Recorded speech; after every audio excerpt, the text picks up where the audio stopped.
All right, welcome to Blunt Force Business, our live YouTube podcast. I am Brian LaFauci. Why are you whispering? Why are you doing it like a bedroom voice? Welcome. He does that voice around me. That's just our voice. I'm sorry. Welcome. I don't have the relationship with Brian yet. We're for the bedroom voice. Well, yeah. You and I are loud in the bedroom. I'm Brian LaFauci. Patrick Marino. And we have Shane Matlock with us from the Burgundian. We're actually coming to you live today from the Burgundian. And today we are going to talk to you about how to build brand ambassadors. Because Shane, you've done a phenomenal job with that. Thank you. You're very welcome. So let's dive right in like we always do and get right into our blunt force facts for our podcast today. So blunt force fact number 1 is we always come back home. Yeah, so the idea is if you have an environment that people want to come back to, you got that, what we've been talking about, welcome mats. You got the welcome mat. People are always going to want to come back, and that's what we built here at the Burgundian. Blunt force fact number 2 for today is authenticity breeds loyalty. One of the cool things about this place is it definitely has a brand. You can walk in, you feel the brand, and the more you are true, and this was very much Shane's vision as well, as he's described it to us. So you definitely want to have that, be true to yourself, because then you separate yourself from everybody else, and then people can identify with what you're trying to create. And the more you stick to that, the better off you're going to be long term. Isn't that a Journey song? Be true to yourself. It is a Journey song. As Shane knows, I'm a great singer. I know you're a great Journey singer. And I was saying, be true to your school. It's like you were. All right, blunt force fact number 3 before we lose. Don't let these two This is sing. what happens when you go live. Live is a mistake. Blunt force fact number 3, a connected community is drunk by 8 a.m. Just kidding. A connected community keeps the lights on. Yeah, so I mean, like if you want to have a sustainable business, especially in an industry like the restaurant where you are very likely to be closed in a few years, you want to make sure you have a bunch of people who are into it, right? And so if you create like a community where they feel like they're part of it and they feel like they're involved, now you've got support through the thick and thin, the ups and downs of your business. Awesome. You know, one of the reasons why we chose to come here to the Burgundian today is, Shane, I've known you for a long time and seen your growth. And one of the things that you have done a phenomenal job is building brand following and what we would call like brand champions and really just getting people to love what you provide. Now, why don't you introduce yourself to our audience, and then we can kind of dig into this topic, and you can give us the secret sauce of how you use these 3 key elements to kind of make that happen. Yeah, absolutely. I'd be happy to. So, Shane Matlock, I don't know if you want me to talk to the camera or not. Yes, I don't know what to do with my hands. Yeah, so Shane Matlock, of course, I own Burgundian in downtown Attleboro. I'm an Idaho kid who joined the Army. I'd always had a dream of opening a coffee shop, but I wasn't sure when that would ever make its way. 9/11 really impacted me, so I decided to become an officer in the military. Bounced around. I had the unfortunate position of being stationed in France for a few years. And I just really fell in love. One of the things that the French does well. One of the terrorist hubs during France has its issues. One of the things they do well, unlike winning wars, which they don't do very well. But one of the things we knew that this was the direction this was going to go. Right? This happens when you go live. Yeah, this is a complete aside. This is live. This is a fun. We used to show. I was stationed at a NATO base, and we would Google French military victories. I feel lucky on Google, and it would say nothing found. Did you mean French military defeats? And it was great as a U.S. military to share that with them. All of our French followers are going to There's one guy. Yes, and he's on my wall at my house. Yes, François, je suis désolé, mon ami. The under 5 foot club, my man Napoleon did some stuff. Yes, did some stuff. But one of the things that I really love about France, about Europe in general, is this all-encompassing, a lot of times we call it a cafe culture, that it was this lived-in, beautiful expression of a culture beyond what product they were serving. And that sort of romance and lifestyle of you'd go there and you'd get your coffee in the morning and people would be sitting and reading their newspaper and their legs would be crossed and there'd be baguettes and whatever. And they would have lunch and you'd have, nothing fancy but this great meal. And then you'd come back at nighttime and they'd have wine and they'd have different food. And everything was this experience in this one spot. And it was just this beautiful, beautiful place that I really miss. And so So as I came, I really wanted to provide this experience, especially in Attleboro and some of these towns outside of Providence and Boston, where you don't see that type of community focus and location. A lot of people sort of forget about this low-hanging fruit, if you want to call it that. And so I moved to Attleboro, and I wanted to open a shop like this. But what I also realized is I didn't know a damn thing about opening a restaurant or being in the industry. And so I was luckily able to, and I know you were part of that help of pulling myself back and really building a foundation and a grassroots kind of movement on what I was doing. And so I started with a very low budget. I went to Home Depot, got a $90 tent, and started going to farmers markets selling my famous, now famous, Liège waffles. These street food waffles in Belgium, which is what we're still known for. Yeah. Yeasted dough, pearl sugar, caramelized on the outside, just fantastic. And so I went to Belgium, I learned how to make these waffles, and then I just started slowly building this following. I partnered with other brands, I collaborated, I started really building my group, my fanatical fan base, both locally and kind of regionally in about a 30-mile radius of people who they would come to breweries just because we were there. They would find us. They would want to buy waffles to bring home. And so I really built that out to where, it took 4 years, and then we were able to open up what was always my dream, my first brick and mortar location. So a lot of organic growth that led to support, that led to when you were able to open a brick and mortar, at least having that feeling of, all right, I know people are going to show up. Yes, exactly. Because they've been showing up now for years. One of the things that I noticed, and Patrick actually pointed out, I've always been impressed with the way people follow you, engage with you on all of your channels, whether it be social media, but Patrick pointed out the number of reviews you have on Google as a true testament to people willing to say, hey, this is great. This, just engage with you in that fashion. And he asked you today, and I thought I knew the answer to this. He was like, so what are the things you do to promote that? And well, I thought for sure it was a system. There's a restaurant in Providence that's got 1,000 reviews, and I know how they do it. Yeah. When you order a dessert. Yep. When at the end of the meal, they say, if you leave us a 5-star review, we'll give you a free dessert. Mm-hmm.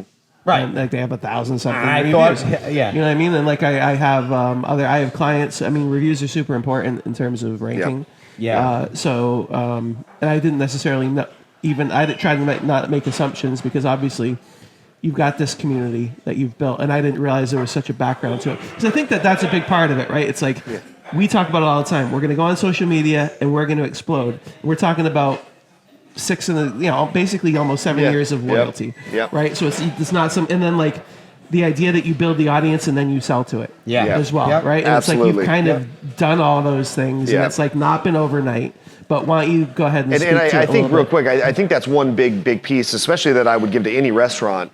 Anybody that's wanting to build and get into the food industry, it's sometimes people want that overnight success. These restaurants go in, and like you said, there is a very high failure rate, because people want that overnight success. And if you want to be in this industry, you don't do it for money, because you're not going to become a millionaire overnight in the restaurant industry. But if you go in and you really build that foundation out, that's what's going to sustain you through these ups and downs, through COVID, through everything else, is building that foundation. And every single person that wants to open a restaurant, I say, start with building that foundation, garnering that support before you go into a neighborhood and open up. Because if people don't know who you are, New Englanders are really a tough sell. I've had people say, yeah, we kind of want to give you a year before we come in and visit you. I'm like, why would you do that? We're a local community place. But they say, we want to see you survive. But for us, we already had that foundation. So we knew our success, our launch pad was a lot firmer than a lot of other people's. Yeah, there is such a high failure rate, but also I love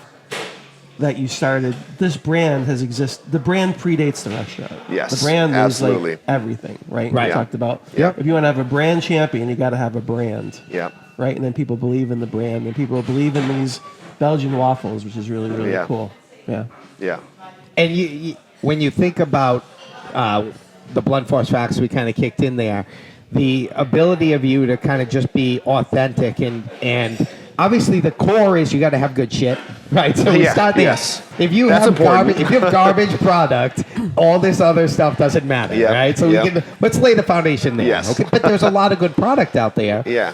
And people don't get the engagement you get, Correct. right? And Correct. so you obviously start with a very strong product base, but I always love the way you manage and engage your audience on social media is just having known you. It's just here's Shane. Yeah.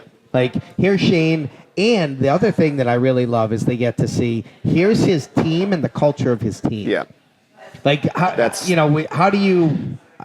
Some of that I know. Well, a lot of that is conscious. Yeah. And done that way.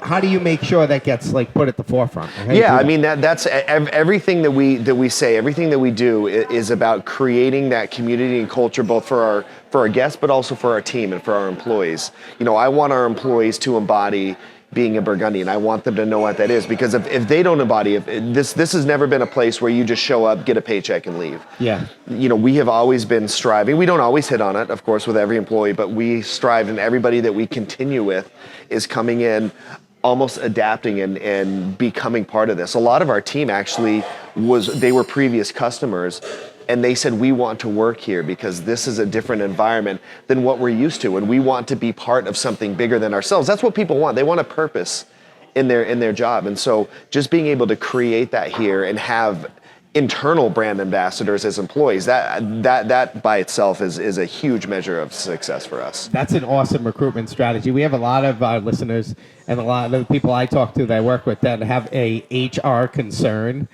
And what a better way to well, where's your recruitment? Well, it's right there. Yeah. Talent. The customers are the recruiting. Yeah. You know, Talent is a problem everywhere right now. Right, There's a lot of open positions, right? There's not Yeah. enough people to fill them. Yeah. And especially in this type of environment, like how often since the pandemic still, how often you go into a place and you're just waiting and there's not enough help and whatever it is. So I mean, talent is a huge issue. And I'll tell you, we've had a couple periods where we, again, even in the restaurant, we've had to figure out, who works, who doesn't. Do people live up to our company values? Right. But through that time, I mean, we are trying to find hours for our staff. Yeah.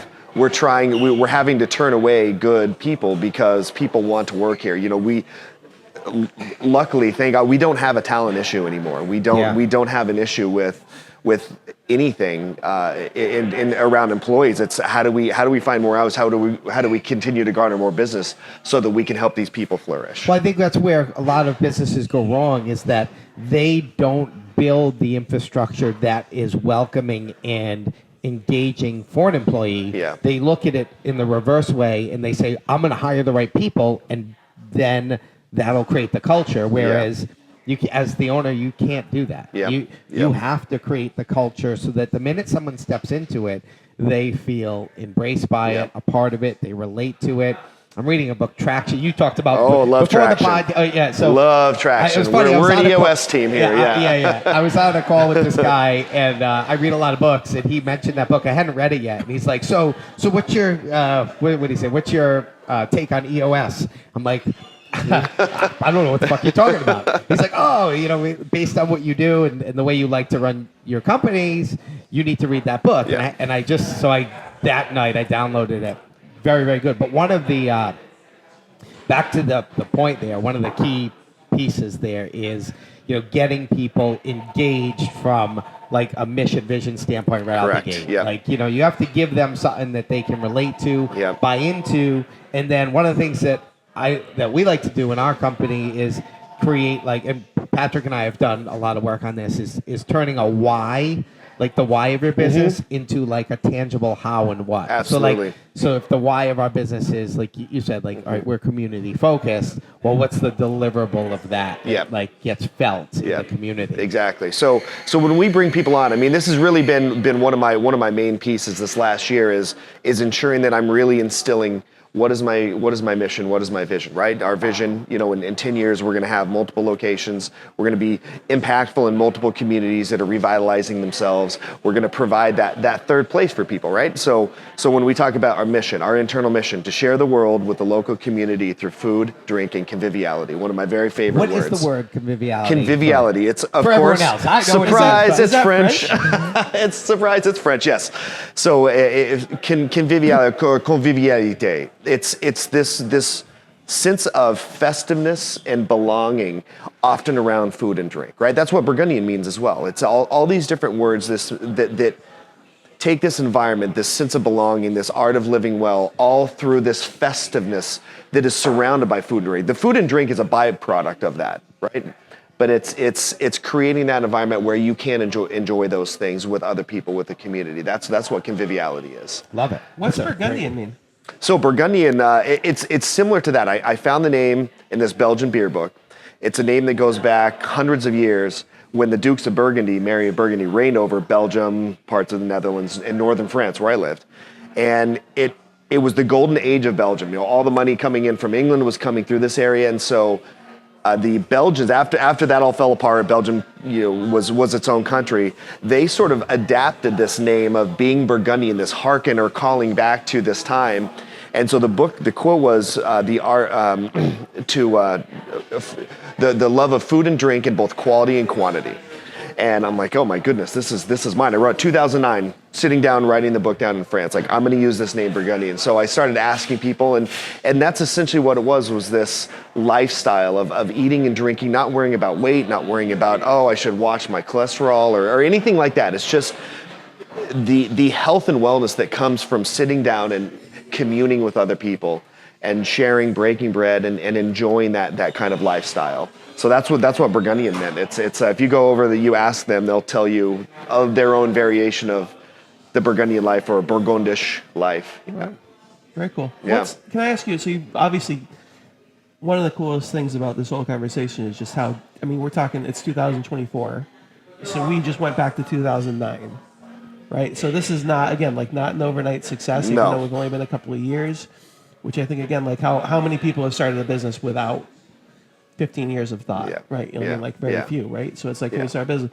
But in terms of you eloquently stated your mission, you used fun words.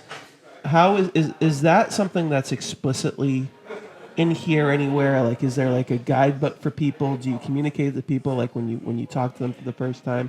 And there's no right or wrong, but how I'm just curious in how you translate some of this mission and values to your staff and to the business at large. Yeah, we talk about that a lot as a staff. I still don't. They haven't gotten to the point where they could recite it word for word. That's one of my next goals. But we talk about that a lot. Whenever we have job descriptions, we list our mission on the top. All of our job postings, we list our mission at the top.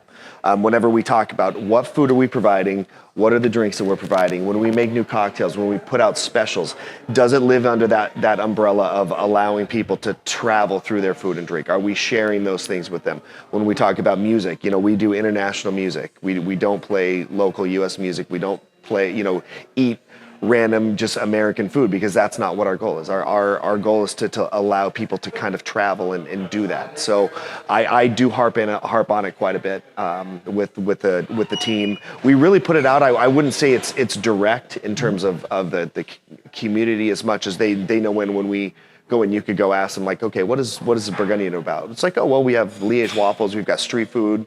We have coffee. We have craft beer from around the world. That's how we communicate it through there. But cool. It is very, very close, very touch point on making sure people know when you come in here, you're almost taking a trip somehow to somewhere else, and yet you're still feeling like you belong.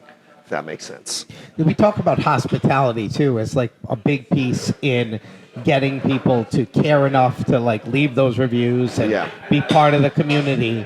How do you recommend companies really try to create, when you walk in the door, how do you make people want to stay, bottom line? What are the components that go into I mean, a lot of it is the little things. Obviously, you just create the environment. You want them to walk in and go, wow. You want them to see something, and that's. Well, we got all these wonderful wood tables. Brian's already got one. Yeah. His eye on Yes, one he for does. his home. If I Yes, he could does. fit one Yeah. on my shirt, it's coming out One with of me. these wood tables wouldn't even fit into my house. My house is so small. But go ahead, continue.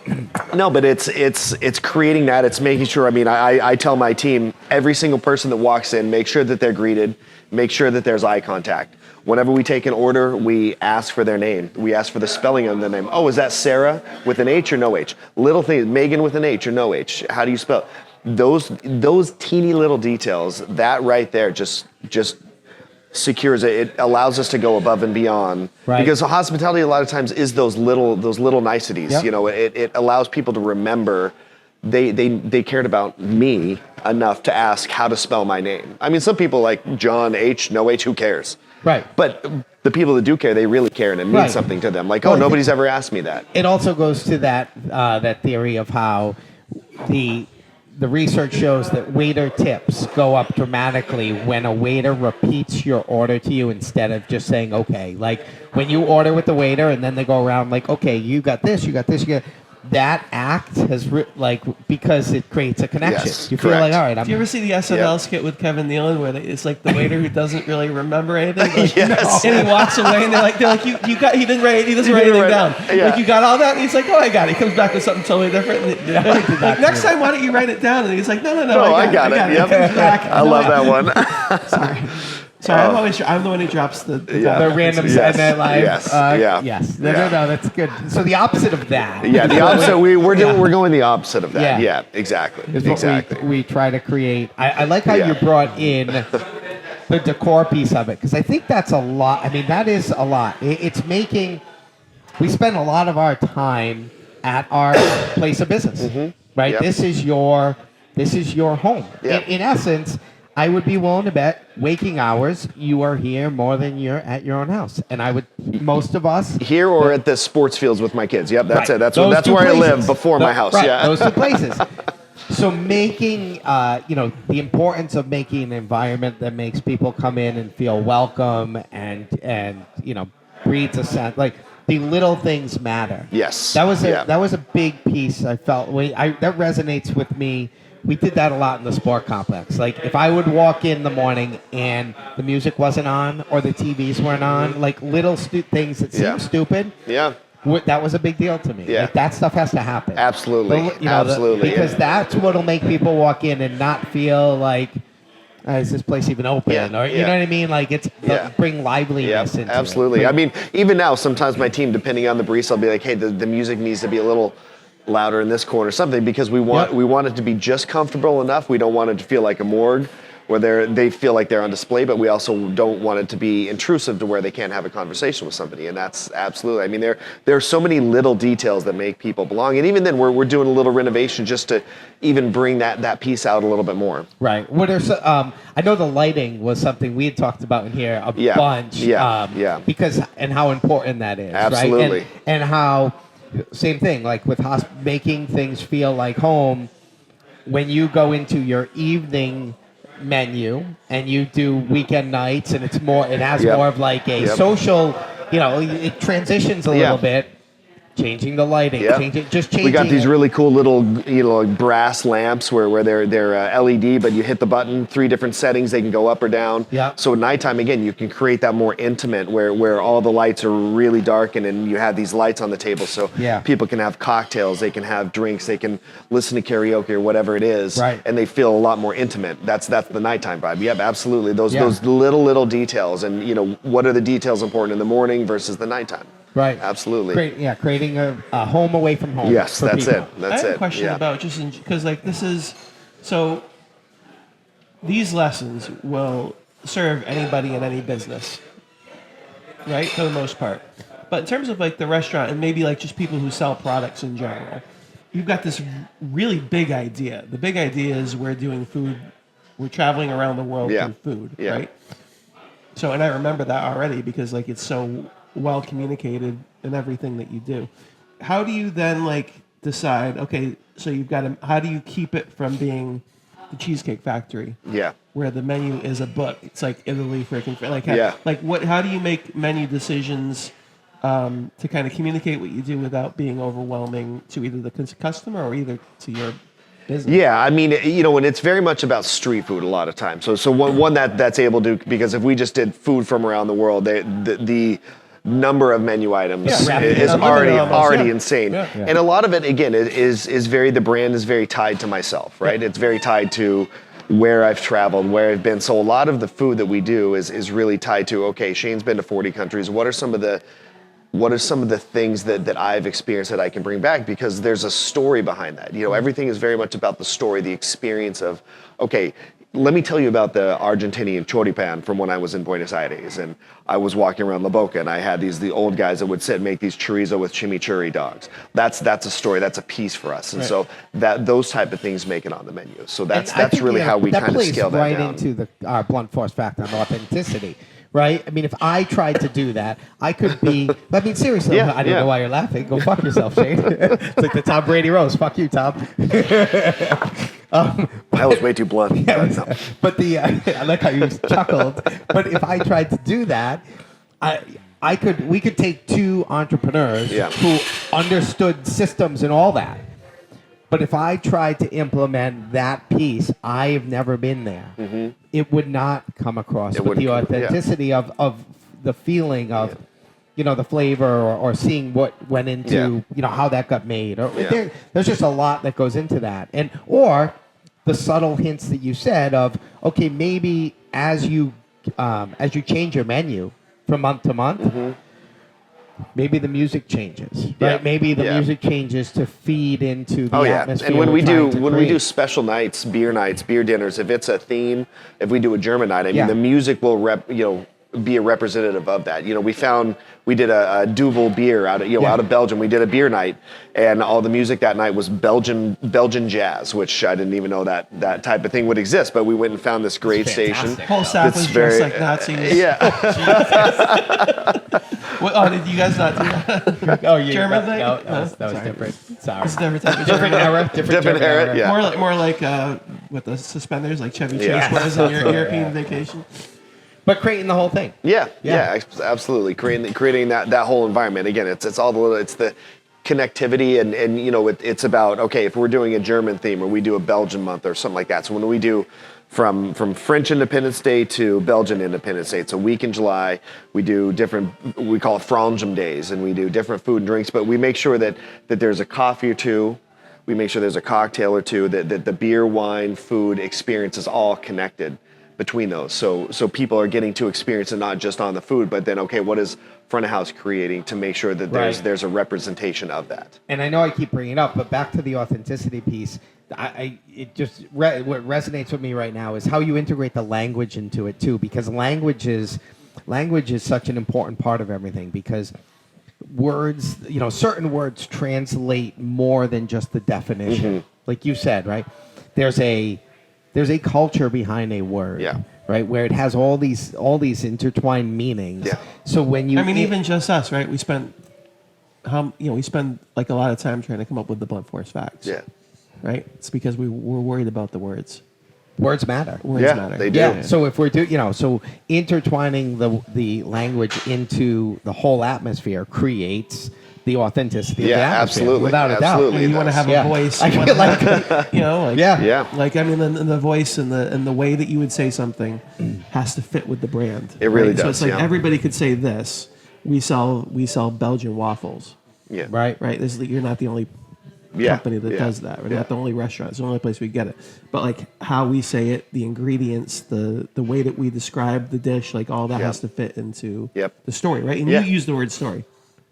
We've got a story here. We've got like a book. Yeah. Here's the book of the Burgundian, right? It's almost like you can picture what the book would look like just based on the conversation we had. Yeah. Right. Yeah. Like the storybook, you know what I mean? Like with a certain type of font. Yeah. You can tell it's all throughout the spot. Yeah.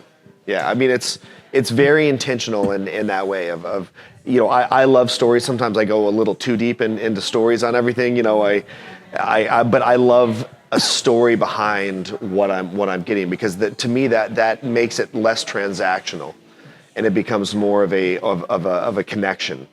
And that's what I'm always trying to get to is what is the story that allows people to almost adopt the brand themselves and want to be part of it and want to learn more, want to crave more, want to experience it.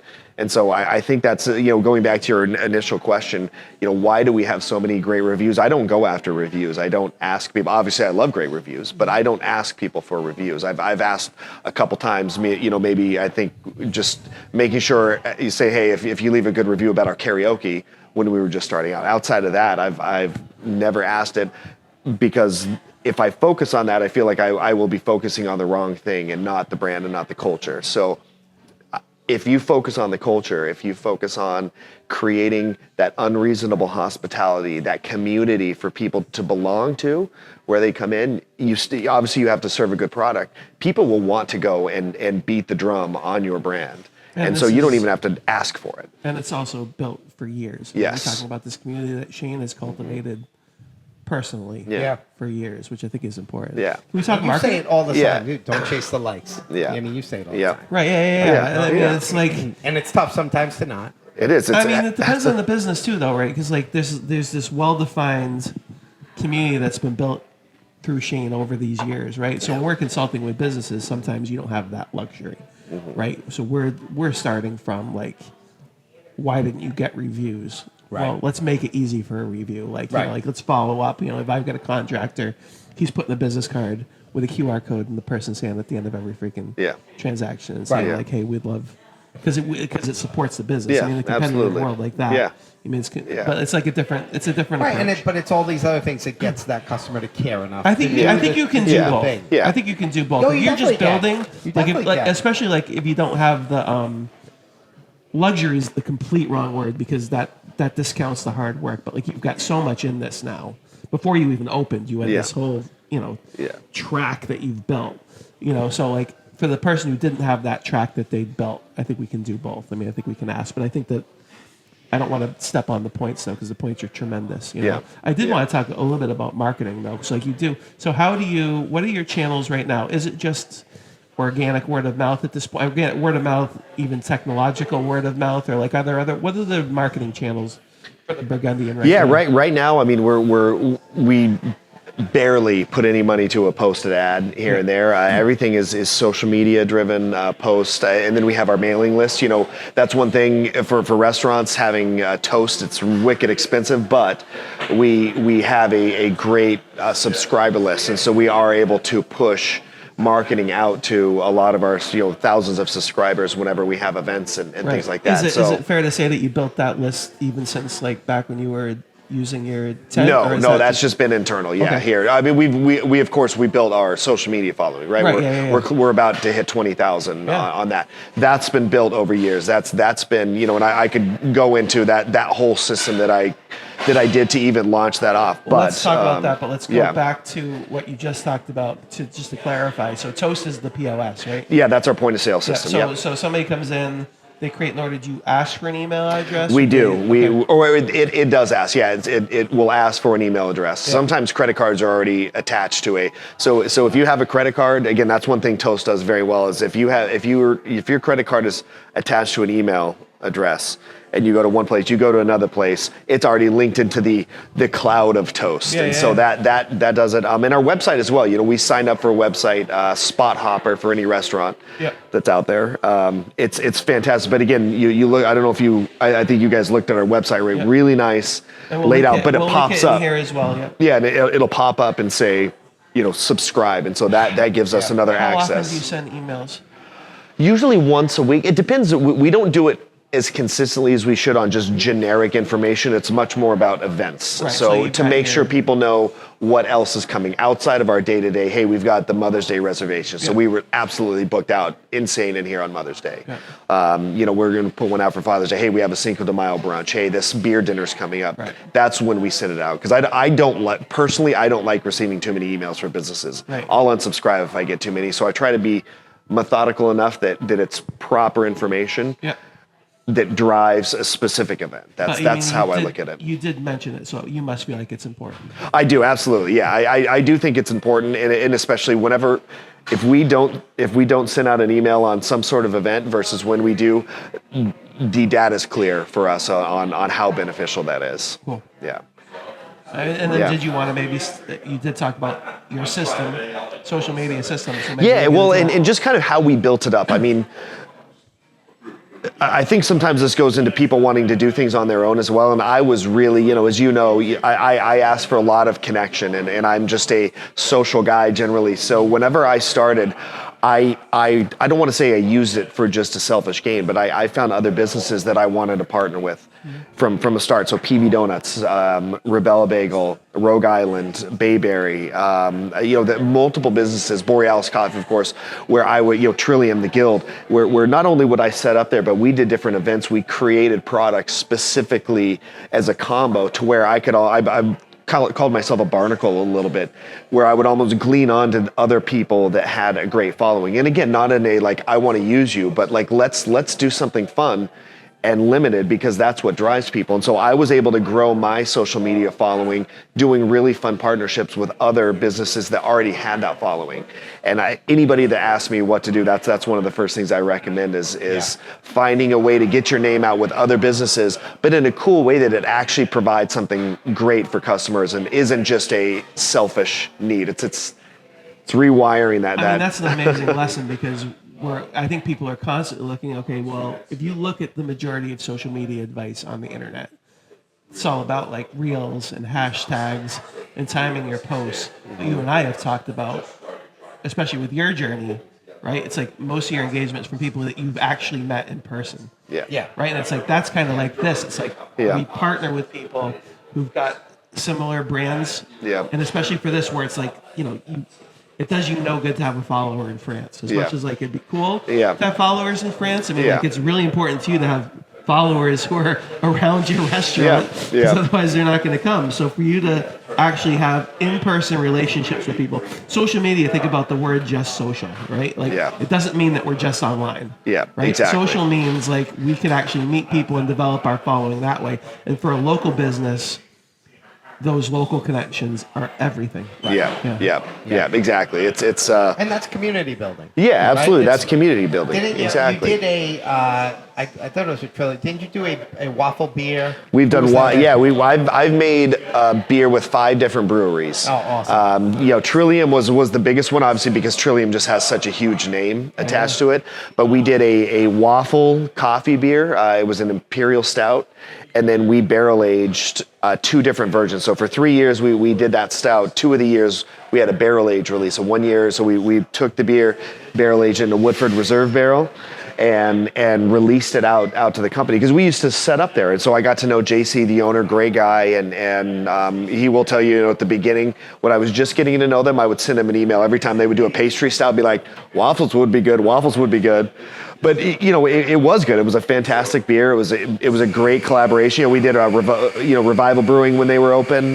We did 12 Guns when they were opening. Buttonwoods, we've done a couple of beers. It's just, again, it's a fun way to bring your brand out to the community to start off with. It's great. It's all about community collaboration. Exactly. And that's also like when Brian and I were thinking about doing this podcast with Shane, Brian was like, look at the Instagram following. One thing I've noticed a lot is that it seems like, especially community restaurants with people in charge who've done a good job in the community, their following is usually pretty good. Mm-hmm. Like, I've found that following doesn't necessarily translate into business, because I've had at least always. 3 companies, I could name you, I won't do it to embarrass people, 3 local businesses who had this amazing social media following, and they would post and the place would light up.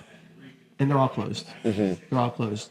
So it's really important. How do you translate your following into business? Yeah. You gotta have a great product. Yeah. Right? You gotta have a great You have to have everything. Yeah. You can't just because I think that there's like things like dogs.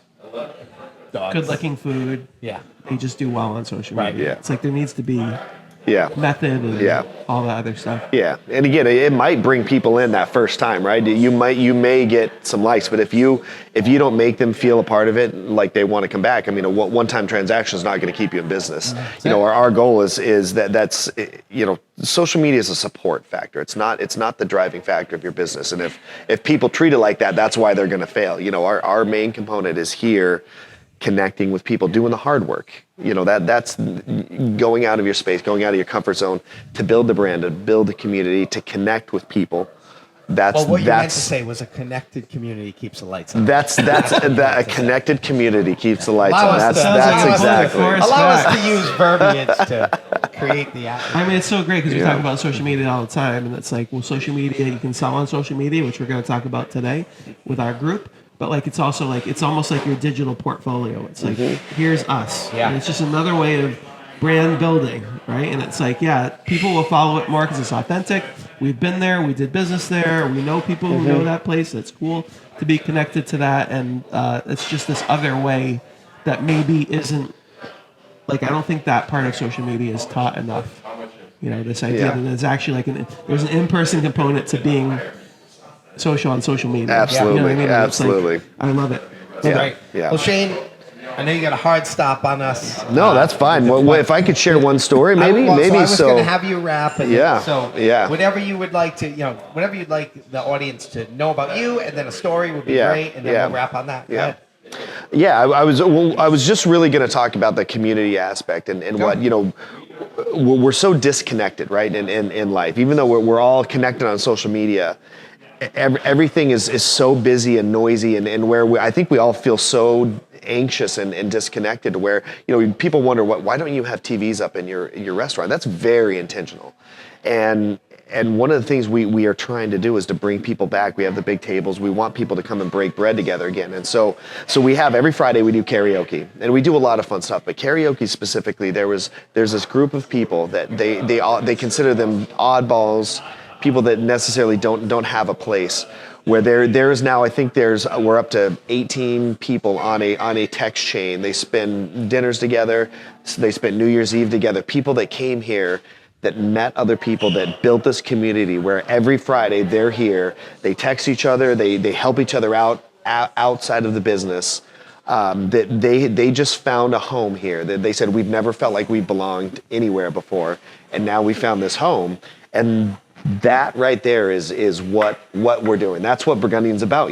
That's what we're trying to create here is anything beyond the product, anything beyond just a restaurant. Is we're creating a home where people can come and feel like they belong. And if you can truly not be so distracted by everything else and your revenue, and obviously those are important, but if you can, in this environment, this restaurant, if you can create that, you can be part of that. It's hard work. You have to be intentional about it. You're going to go far, and you're going to stay in business. Authenticity, community, hospitality, all in that one story. Yeah. So where are we right now? So maybe talk to the camera. Where are we? How do we find you? How do we follow you? Yes, so everything, again, we want people to adapt the brand. So we are Burgundians, Burgundians. We are Burgundians. That's our website. You're watching on YouTube. That's it's right in the bottom. Click like, subscribe, and our handles on Facebook and Instagram. Those are We Are Burgundians. Everything is about that. We are in downtown Attleboro, 55 Park Street, Massachusetts. We are not that far from Rhode Island, people. It's not that far. It is maybe 7 minutes from the border. There's no passport checks, no bridges. It's a little bit farther for our followers from France, but yes, they disconnected early. Yeah, they did. Yeah. Good stuff. All right, Shane. Yes. Awesome. Always great to see you. Same here, guys. Absolutely. 3 blunt force facts for today with Shane the Burgundian. Number 1's on hospitality. We always come back home. Number 2, authenticity breeds loyalty. And our 3rd blunt force fact for today is all about community. A connected community will keep the lights on. I'm Brian Fauci. Patrick Marino. And Shane Matlock from Burgundian. Thank you. Thank you. Merci. There you go, little friend.